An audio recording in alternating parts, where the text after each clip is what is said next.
সবুজের ফাঁকে শুভ্র ফুল দেখতে অপরূপ মনে হলেও এটি বিষাক্ত আগাছা পার্থেনিয়াম।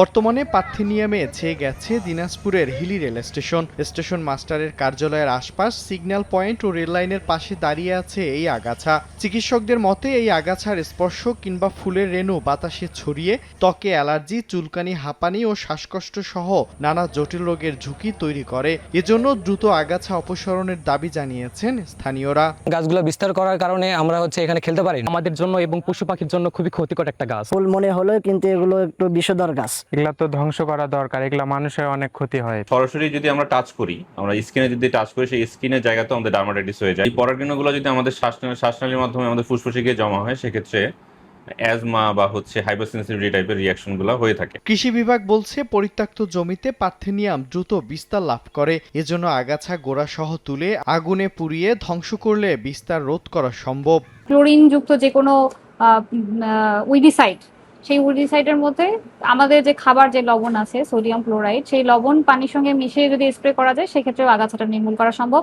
এদিকে যাত্রীদের স্বাস্থ্য ঝুঁকি বিবেচনায় দ্রুত আগাছা পরিষ্কার করার আশ্বাস স্টেশন মাস্টারের। প্রতিনিয়ত আমরা কিন্তু পরিষ্কার পরিচ্ছন্ন করি। গত পরশুদিনও কিন্তু আমাদের কার্যক্রম চলছে এবং আপনারা হয়তো দেখবেন আমাদের বিভিন্ন ঘাস এবং সামনে ওষুধ দিয়ে আমরা মারছি পরিবেশ ঠিক রাখার জন্য। পার্থেনিয়াম পরিষ্কার করার সময় অবশ্যই হাত মোজা ও মাস্ক ব্যবহার করতে হবে বলে পরামর্শ দিয়েছেন চিকিৎসকরা।